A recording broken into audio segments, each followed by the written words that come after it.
1.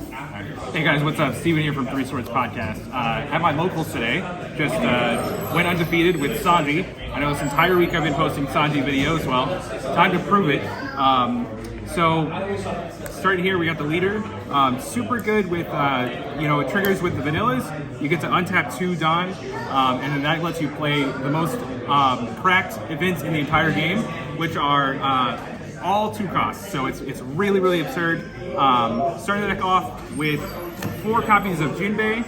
I know what you're thinking. They're 2 mana 4K, so they can't be good, but I promise, try it out. We've got 3 Wire and 4 Bellamy. So it's a lot of 2 drops in the deck, but you want to start out by going second, and then on turn 2, you get to play a 2-drop, untap 2, play another 2-drop, and on your second turn of the game, you get to attack for 5k 3 times, which is a really, really aggressive start. In case you're going first, or for another combo I'll show you later, we're playing 4 copies of 3-drop Usopp. Super good there. It's also going to trigger the Sanji. So we got 4 copies of Zoro. So we're going to have a lot of 2 drops and a lot of 4 drops in the deck. We also have 4 Gecko Morias. So we're trying to max out on the 4 Dawn 6Ks. Really powerful there. We also have 2 copies of this 4-drop Krieg. So I like to keep it at 10. That's the number that I've been winning with. So you play around with your own numbers, but this is definitely the best place to start. So what's the 2 to 4 curve? I know you just mentioned being able to attack with like 3 5Ks on turn 2, right? Can you explain what the 2 to 4 curve is? 2 to 4 curve, yeah. So you're just gonna play out your 4-drop, be able to untap 2, and you're trying to equip 2 Dawn onto your characters every turn. Each one getting a little bit bigger. Your 2-drops are going to become 5Ks and swing evenly, and your 4-drops are going to become 7Ks and swing 2K right. over. So on 2 Dawn, you play a 2-drop, leader effect triggers, untap 2, play a second 2-drop. Yes. On turn 2, you now have 4 Dawn. Yes. Play the 4-drop, leader effect, untap 2, equip 1, 5/5/5, right? That's what you're saying? Yeah. Exactly, yeah. So it's a very aggressive start. Really aggressive start. At some point in the mid to late game, you're going to want to stop playing characters to the battlefield. Sanji's ability does stop triggering after 3 characters.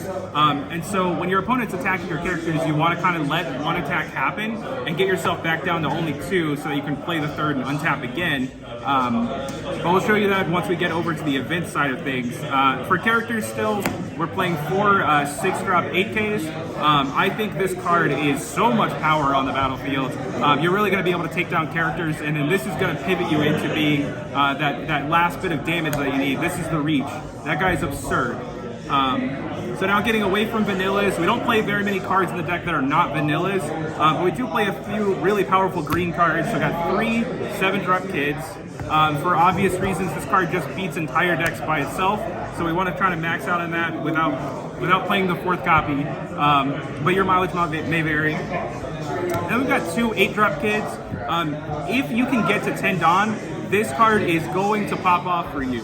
You're going to be able to tap it, put in a 2 or 3-drop, and then untap 2 Dawn, leaving you with 1 to equip here, as well as still 3 up for Onigiri, all those cool things.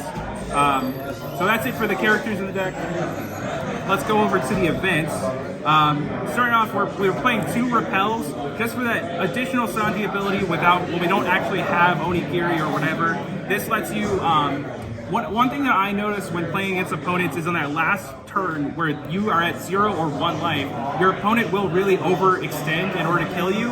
With cards like Repel, they cannot count your Dawn. It's really, really impossible to count your Dawn, and they have to consider every card in your hand as a 4K counter, which looks quite a bit like a wall. I've been enjoying Repel, but you try it out. Playing 4 copies of Punk Gibson. This is absolutely the best event in the entire game, hands down.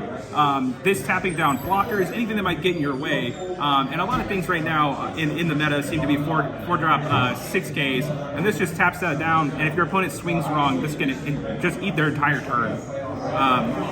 Playing 2 copies of Overheat. This card's been coming down in numbers for me over the past week. I'm enjoying it against Zoro and some against Kinemon, but overall this card is underperforming, so it's coming down. 3 copies of Love Beam. I mean, this card's just absurd. Honestly, it should be 4 in the deck.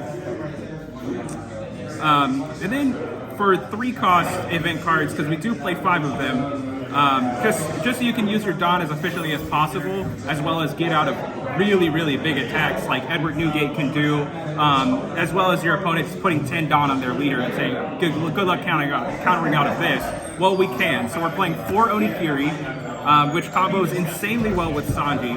I call it the sweet spot. It's when you have 4 Dawn open, you play Onigiri, and then that lets you put in 3-drop Usopp or any of your 11 2-drops, and you get to untap 2 mana and do it again if you like. So that's just an insanely good combo. And then we have 1 copy of Deathwing, mostly for the event trigger. All of the triggers in your deck are all game-winning triggers. Punk Gibson, 3-sword style, as well as Deathwing, all tapping down important characters or getting rid of important things on the battlefield. This is going to help your survivability a lot. So, yeah, that's the deck list. Be sure to like and subscribe to the video, guys. Thanks.